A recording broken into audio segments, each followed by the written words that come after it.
जय हिंद साथियों, आप सभी का स्वागत है एकेडमी ऑफ सक्सेस के यूट्यूब चैनल पर। आज हम संख्या पद्धति से संबंधित कुछ प्रश्नों को हल करेंगे। तो आइए शुरू करते हैं आज के इस सेशन को। जैसे कि यहाँ पास आपके पास एक प्रश्न लिखा हुआ है, जिसमें आप यदि देखें तो इस तरह के प्रश्न में सबसे पहले हमें यह देखना है कि इनको यदि हम हल करने जाते हैं तो यह बहुत लंबा चला जाता है। तो इसीलिए इसको हम कुछ ऐसा करना चाहते हैं जिससे कि जल्दी से जल्दी हल हो सके। तो यहाँ पास आप देखें तो ये 999 लिखा है और गुणे में 1/7 लिखा है। यहाँ पास आपको ध्यान देने वाली बात यह है दोस्तों कि ये इस तरह नहीं लिखा हुआ है। 999 से 1/7 नहीं लिखा हुआ है। ये 999 और बीच में गुणे का चिन्ह लगा है। यदि बीच में गुणे का चिन्ह लगा देते हैं तो इसका मतलब है कि 999 अलग है और 1/7 अलग है। अगर यहाँ पास गुणे का चिन्ह ना लगा होता तब यह एक प्रकार की मिश्र भिन्न हो जाती। तो 999 में 7 का गुणा करते और इस प्रकार से कुछ हल करते। लेकिन अभी हम इसको इस प्रकार से नहीं करेंगे क्योंकि यह मिश्र भिन्न नहीं है, यह एक साधारण भिन्न है। तो अब हम इसमें देखेंगे कि इसको हम किस प्रकार से जल्दी हल कर सकते हैं। तो इसमें आप देखें तो 999, इसमें भी 999, ये इसी प्रकार से इसमें भी 999, अर्थात जो भी संख्या यहाँ पास लिखी हुई उनमें सभी में 999 और गुणे में कुछ ना कुछ है। अब गुणे में भी देखें तो इसमें से बटे में 7 है, अर्थात हर में इसके 7 है, यहाँ भी 7 है, यहाँ भी 7 है। तो आप यदि देखें तो इसमें से हम 999 और गुणे में 1/7 जो है तो इसको हम कॉमन लेंगे। यदि हम इसको कॉमन ले लेते हैं, 999 गुणे 1/7 यदि हम कॉमन ले लेते हैं तो यहाँ कितना बचेगा? 999 की जगह 999 हम ले लिए तो 1 बचेगा और गुणे में 1/7 ले कॉमन ले लिए तो 1 बचेगा। अब प्लस में यदि आप देखें तो 999 तो ये बचेगा, लेकिन गुणे में कितना बचेगा? ये सॉरी दोस्तों, ये 999 नहीं बचे क्योंकि हम यहाँ से 999 कॉमन ले चुके थे। यहाँ पास 1 बचेगा और गुणे में 1/7 यदि हम कॉमन ले लिए तो हम देखते हैं कि 1/7 में यदि हम 2 का गुणा करते हैं तो 2/7 होता है।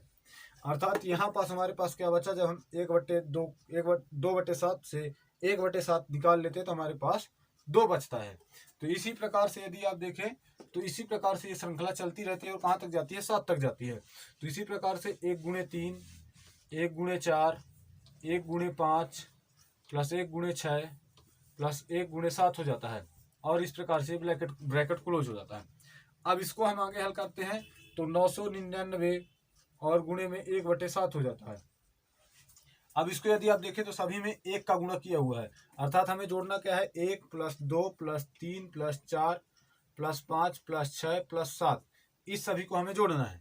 तो इनको यदि आप जोड़ते हैं तो 7 7 6 13, 13 5 18, 18 4 22 और 3 2 5 1 6 और 22 6 28 हो जाता है। तो इस प्रकार से आप देखें तो 999 गुणे 1/7 और ये ब्रैकेट का मतलब गुणा होता है तो इस प्रकार से 28 हो जाएगा। अब इसको जब हम हल करते हैं तो 7 से कट जाता है तो ये 4 हो जाता है। अब इसमें हम 4 का गुणा 999 में कर देंगे क्योंकि 1 में गुणा करेंगे तो उतना ही होगा। तो 4 का जब हम गुणा करते हैं तो 4 9 36 हो जाता है और हमारे पास हासिल 3 हो जाती है। इसी प्रकार से इसमें गुणा करेंगे 36, लेकिन 3 हासिल वाला जोड़ेंगे तो 39। 4 का गुणा इसमें करेंगे 36 और 3 फिर से हासिल वाला जोड़ेंगे तो 39। इस प्रकार से आप देखें तो 3996 हमारा उत्तर हो जाता है।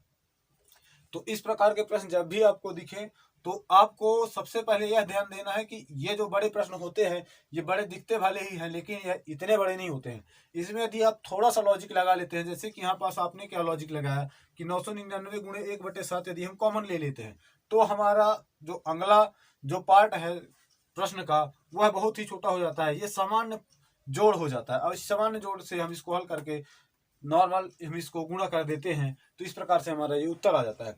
सबसे पहले आपको वहां पास देखना होता है कि हम उसको किस प्रकार से छोटा कर सकते हैं। अब हम इसी में अगला प्रश्न देखते हैं। तो अगले प्रश्न में यदि आप देखें तो इसको भी हम उसी प्रकार से हल करने का प्रयास करेंगे, लेकिन इसमें यदि आप देखें तो इसमें इसमें देखें तो 1 2 3 4 और 5 बार 6 लिखे हुआ है, अर्थात हमारे पास 66,666 है। इसमें 6,666 है। तो इसमें ये जो पहली संख्या है यह कॉमन नहीं आएगी। अब इसमें हम देखते हैं कि हम इसमें से क्या कॉमन ले सकते हैं, इसको हम किस प्रकार से छोटा कर सकते हैं। तो आइए देखते हैं। इसमें यदि आप देखें तो इसको सबसे लास्ट में यदि हम देखते हैं तो यहाँ पास 6 गुणे 5/5 है। तो हर में तो सभी में 5 है, लेकिन यहाँ पास 6 है, यहाँ पास 66 है। तो यदि हम 6 को कॉमन लेते हैं तो फिर उसके बाद हम देखेंगे कि हमारे पास क्या बचता है। तो 6 गुणे 1/5 को हम कॉमन ले लेते हैं। अब इसमें हम देखते हैं कि हमारे पास क्या कॉमन बचता है। तो इसमें से जब हम 6 निकाल लेंगे तो हमारे पास, जैसे कि 66,666 है, इसको जब हम 6 से भाग देंगे तो हमारे पास 6 एक कम 6, 1 1 1 1, इस प्रकार से 11,111 हमारे पास बच जाता है। और गुणे में 1/5 है तो गुणे में 1 हो जाएगा। प्लस इसमें से जब हम 6 कॉमन ले लेंगे तो अर्थात 6 से यदि हम भाग देते हैं तो हमारे पास 4 1 बचेंगे, अर्थात 1111 हो जाएगा। अब गुणे में हमारे पास 2 हो जाएगा। 2 क्यों हो जाएगा दोस्तों? क्योंकि हम लोग यहाँ पास 1/5 लिए हैं। 1/5 में जब हम 2 का गुणा करते हैं तो हमारे पास 2/5 आता है, अर्थात 1/5 निकालने के बाद हमारे पास 2 बचता है। इसी प्रकार से यहाँ पास देखें तो कितने 6 हैं? 3 तो 6 हैं, तो 3 तो 1 हम लिख लेते हैं और गुणे में 3 हो जाता है। अर्थात जब हम 666 से 6 निकाल लेते हैं, 6 को कॉमन ले लेते हैं तो हमारे पास 111 बचता है, गुणे में 3 हो जाएगा। इसी प्रकार से यह 11 गुणे 4 हो जाएगा और प्लस लास्ट में 1 हो जाएगा। अब प्लस लास्ट में 1 क्यों हुआ दोस्तों? क्योंकि इस वाले को हमने पूरे का पूरा जो है तो उसको कॉमन ले लिया है। यहाँ पास 1 तो नहीं बचेगा, 1 गुणे 5 हो जाएगा। ये 5 क्यों होगा दोस्तों? क्योंकि यहाँ पास गुणे में जो है तो 5 है। अब इसको हम आगे हल करते हैं तो 6 गुणे 1/5, इसको तो हम इसी प्रकार से लिखा रहने देते हैं। इसको हल करके हम देखते हैं तो ये 11,111 हो जाता है। प्लस इसमें आप देखेंगे 2,222 हो जाएगा। इसी प्रकार से ये 333, ये 44 और ये 5 हो जाता है। अब इसको हम सामान्यतः जिस प्रकार से जोड़ करते हैं उसी प्रकार से हम इसको जोड़ लेंगे और हल कर लेंगे। यहाँ पास हमारे पास ब्रैकेट है। अब यदि हम देखते हैं तो 5 4 9 9 3 12 12 2 14 14 1 15 हो जाता है। इसको हम थोड़ा दूर लिखते हैं क्योंकि हमें 6 अंक टोटल लिखना होता है, तो इसको हम 5 लिख देते हैं और हमारे पास 1 बचता है।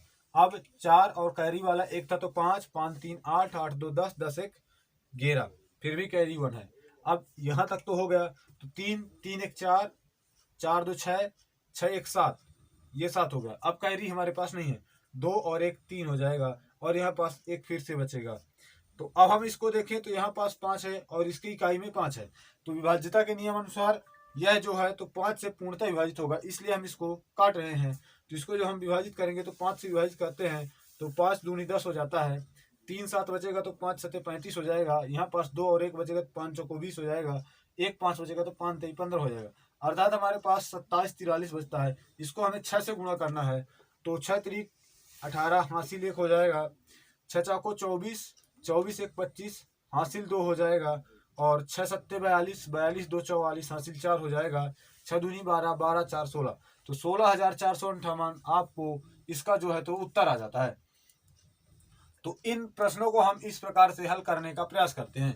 यहाँ पास जैसे कि आप देखें तो इसको जो हम 5 से डिवाइड करते हैं तो यदि हम सामान्य विधि से करें तो 5 से डिवाइड करेंगे तो कुछ दशमलव में आएगा।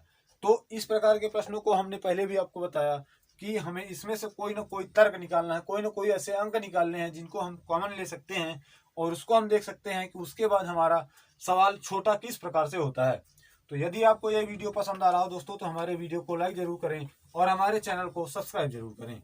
अब हम देखते हैं कि हमारे पास अगला प्रश्न क्या है। तो अगले प्रश्न में यदि आप देखें तो यहाँ पास 8/125 तो लिखा हुआ है, लेकिन इसी में यदि आप देखते हैं तो जो घात है वह माइनस की है और 4/3 है। अब माइनस की घात है, इसको हम प्लस में किस प्रकार से बदल सकते हैं? तो एक नियम हमने आपको बताया था कि a की पावर -n है, तो इसको यदि हम प्लस में बदलना चाहते हैं तो a की पावर 1/a की पावर n हो जाता है। अब यहाँ पास माइनस को हम प्लस में बदलते हैं तो उसको हम विपरीत कर देते हैं। a को हम a/1 लिखते हैं और इसी को हम विपरीत कर देते हैं, अर्थात हर को अंश में और अंश को हर में कर देते हैं। तो जो हमारा होता है, जो माइनस में पावर होती है प्लस में हो जाती है। ये हमारे पास नियम होता है। इसी नियम के आधार पर हम इस प्रश्न को भी हल करने का प्रयास करते हैं। तो इसमें यदि आप देखें तो इसको जब हम उल्टा करते हैं अर्थात रिवर्स करते हैं तो 125 और बटे में 8 हो जाएगा और इस प्रकार से हमारे जो पावर है तो 4/3 हो जाएगा। अब 4/3 हो गया दोस्तों। अब इसमें से आप देखें तो 4/3, अगर 2 की पावर 4/3 आपको दी हुई है और इसी में यदि आपको 2 की पावर 4 दी हुई है तो इसमें आप देखें तो आप कौन सा हल कर सकते हैं? 2 की पावर 4 आप हल कर सकते हैं। 2 की पावर 4 आपको पता है कि 16 होता है, लेकिन 2 की पावर 4/3 ये आपको पता नहीं है। अर्थात हम ऐसा कुछ करना चाहते हैं कि यह 3 जो है तो ये हट जाए। यदि ये 3 हट जाता है तो हम इसको 2 की पावर 4 बचेगा, तो 2 की पावर 4 जब बचता है तो उसको हम हल कर सकते हैं।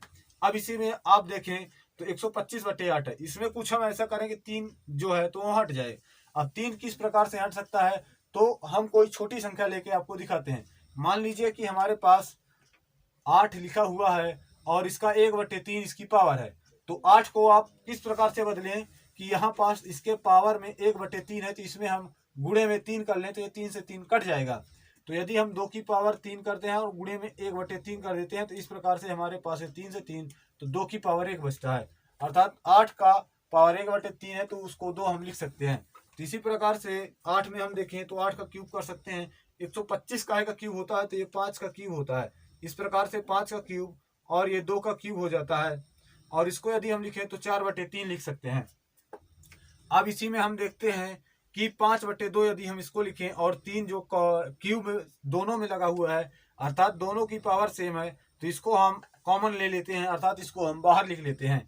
तो इसमें आप देखें तो 5/2 और इसी को हम बाहर लेते हैं तो ये 3 हो जाता है, और इसको हम 4/3 लिखा रहने देते हैं। अब आप देखें तो इस पावर को हम बाहर ले सकते हैं, बाहर ले सकते हैं तो 5/2 हो जाएगा, और उस पावर को जब हम बाहर लेंगे तो यह जो हमारे पास दी हुई संख्या है उसमें वह मल्टीप्लाई हो जाता है। तो 3 गुणे 4/3 हो जाएगा, ये 3 से 3 कटेगा तो 5/2 की पावर 4 हो जाएगा। ये जो 4 है वह इसमें भी लगेगा और इसमें भी लगेगा, तो 5 की पावर 4, 5 की पावर 3 आपने देखा 125 होता है। अब 5 की पावर 4 अर्थात 125 में 5 का गुणा, 125 में जब आप 5 का गुणा करते हैं तो 625 हो जाता है। अब 2 की पावर 3 तो 8 हो गया, 2 की पावर 4 अर्थात 8 में 2 का गुणा था, 8 दूनी 16 हो जाता है। तो इस प्रकार से आप देखें तो 5 की पावर 4 यदि आपको ज्ञात नहीं है तो काफी प्रश्न ऐसे आपको दिए जाते हैं कि यदि आप उन प्रश्नों को ध्यान से हल करते हैं तो देखें तो 5 की पावर 3 यहाँ पास लिखा हुआ है, 2 की पावर 3 यहाँ पास लिखा हुआ है। इसी से हम इस प्रकार से हल कर सकते हैं, अर्थात हम प्रश्न से ही उसको हल करने के प्रयास करते हैं। हमको कोई भी प्रश्न हो उसको ध्यान देकर और समझ कर हल करना है, ताकि जैसे इसमें आप देखें तो 5 की पावर 4 अब हमारे पास आ जाता है। तो यदि आप देखें तो स्टूडेंट्स क्या करते हैं कि 5 की पावर 4 के लिए इसको 5 गुणे 5 गुणे इस प्रकार से 4 बार करते हैं। 5 25 25 पंचे 125, और फिर 125 गुणे 5 करते हैं तो उसमें आप देखें तो 625 आ जाता है। तो इस प्रकार से हमें नहीं करना है, हम देखते हैं कि 5 की पावर 3 जब हमें दिया हुआ है 125, तो हम डायरेक्ट 125 गुणे 5 कर देते हैं तो उसका पावर 625 होता है। अब इसी को यदि हम तोड़ते हैं, जैसे कि इसी को हम समझाते हैं, जैसे कि 5 की पावर 4 यदि आपको दिया हुआ है, अब इसी को हमें हल करना है। जैसे कि ये कोई बड़ी पावर है, इसको हमें हल करना है तो इसको हम तोड़ लेते हैं। तो 4 को यदि हम तोड़ते हैं तो 2 गुणे 2 कर लेते हैं, तो 5 की पावर 2 गुणे 2 हो गया, तो 5 की पावर 2, और इसको हम इस प्रकार से लिख देते हैं।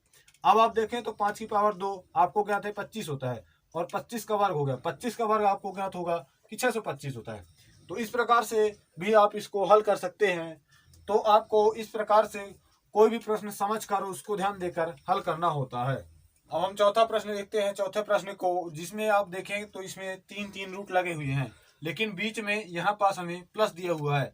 तो इस प्रकार के प्रश्नों जिसमें आपको बीच में प्लस दिया होता है, हमें इसको राइट साइड से हल करना होता है। तो राइट साइड में आप देखें तो रूट 144 को हम कितना लिख सकते हैं, तो रूट 144 यदि आपको लिखा हुआ है तो रूट 144 को आप 12 लिख सकते हैं। अब इसमें आप देखें तो ये 52 लिखा है, 52 और इतने का हम 12 लिख देते हैं तो ये 12 हो जाता है। तो ये रूट 52 + 12 हो जाएगा। 52 + 12 कितना होता है, तो रूट 64 हो जाएगा। अब रूट 64 का है, अर्थात इसको हम क्या लिख सकते हैं, तो इसको हम 8 लिख सकते हैं।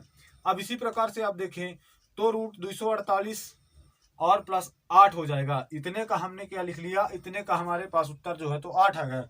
अब इसको 248 + 8 जब हम लिखते हैं तो 248 और 8 लिखते हैं तो 256 हो जाता है। 256 किसका रूट होता है, तो इसको हम 16 लिख सकते हैं, अर्थात 256 का स्क्वायर रूट जो है तो 16 होता है। तो इस प्रकार से इतने बड़े प्रश्न का आप देखें तो 16 हम इसको इस प्रकार से हल करते हैं। ध्यान देना है, जब आपको यहाँ पास बीच बीच में प्लस दिया हो और सभी के ऊपर स्क्वायर रूट लगा हो तो उसको आपको राइट साइड से हल करना होता है। तो इस प्रकार से इस प्रश्न को भी हम हल कर लेते हैं। अब हम 5वां प्रश्न देखते हैं। तो 5वें प्रश्न में यहाँ भी आपको ध्यान देकर और समझ कर हल करना होगा। यदि आप इसको डायरेक्ट हल करते हैं तो आप इसको हल करने में बहुत ज़्यादा समय लगेगा। तो इसको हम सर्वप्रथम यह देखते हैं कि इसको हम किस प्रकार से हल कर सकते हैं। तो इसमें यदि आप देखें तो इसमें क्या कुछ हम कर सकते हैं, तो 5.32 और 5.32 और दोनों चीज गुणे में है, तो 5.32 हम कॉमन ले सकते हैं। तो 5.32 जब हम कॉमन लेते हैं तो यहाँ पास हमारे पास 56 बचता है और बीच में प्लस का चिन्ह है और 44 बचता है। तो ये तो इस प्रकार से होगा। अब जो हर में है उसको हम देखते हैं किस प्रकार से कर सकते हैं। इसको आप देखें तो वर्ग और बीच में माइनस फिर वर्ग दिया हुआ है। इसको यदि हम ए मानते हैं, इसको बी मानते हैं, तो ए का वर्ग माइनस बी का वर्ग होता है।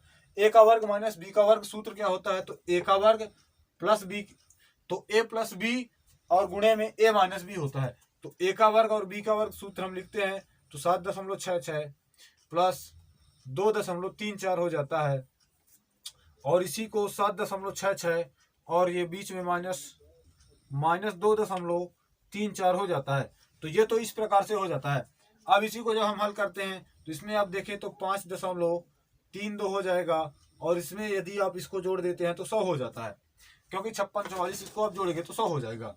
अब इसको हर में हम देखते हैं तो 6 4 10 की 0 और हासिल 1, 6 3 9 1 10 की 0 हासिल 1 हो जाता है, 7 2 9 और 1 10 हो जाता है। तो ये तो 10 हो गया। अब इसमें आप देखें तो 6 से 4 जाएंगे तो 2 बचेगा, 6 से 3 जाएंगे तो 3 बचेगा और 7 से 2 जाएंगे तो 5 बचेगा। इसको जब आप देखते हैं तो यहाँ 5.32 ये और ये कट जाता है आपस में, यहाँ पास 10.00 अर्थात यहाँ पास हमारे पास 10 लिखा हुआ है। इसको जब आप काटेंगे तो यहाँ पास आपके पास 10 आ जाता है। तो इस प्रकार से आप देखें तो इसका उत्तर जो है तो 10 हो जाता है। तो इसको यदि आप सामान्य विधि से करते हैं तो बहुत लंबा जाता है, लेकिन यदि आप इसको ध्यान देकर और समझ कर करते हैं तो इस प्रकार के प्रश्नों को आप जल्दी से हल कर सकते हैं। और आप देखें तो ये प्रश्न एक प्रकार से बहुत बड़ा होता है, लेकिन इसको हमने मात्र 2 लाइन में कर दिया और उसका उत्तर हमारे पास 10 हो गया। तो इस प्रकार से आपको बड़े बड़े प्रश्नों को केवल ध्यान देकर और समझ कर हल करना है। इस प्रकार के प्रश्न जो हैं तो वो आपसे इस प्रकार के प्रश्नों को जब आप काफी ज्यादा हल करते हैं तो आपको प्रैक्टिस से इस प्रकार के प्रश्न बहुत जल्दी से जल्दी हल हो जाते हैं और बहुत जल्दी से जल्दी बनने लगते हैं। तो आज के लिए इतना ही दोस्तों, बाकी हम अगले वीडियो में सीखेंगे।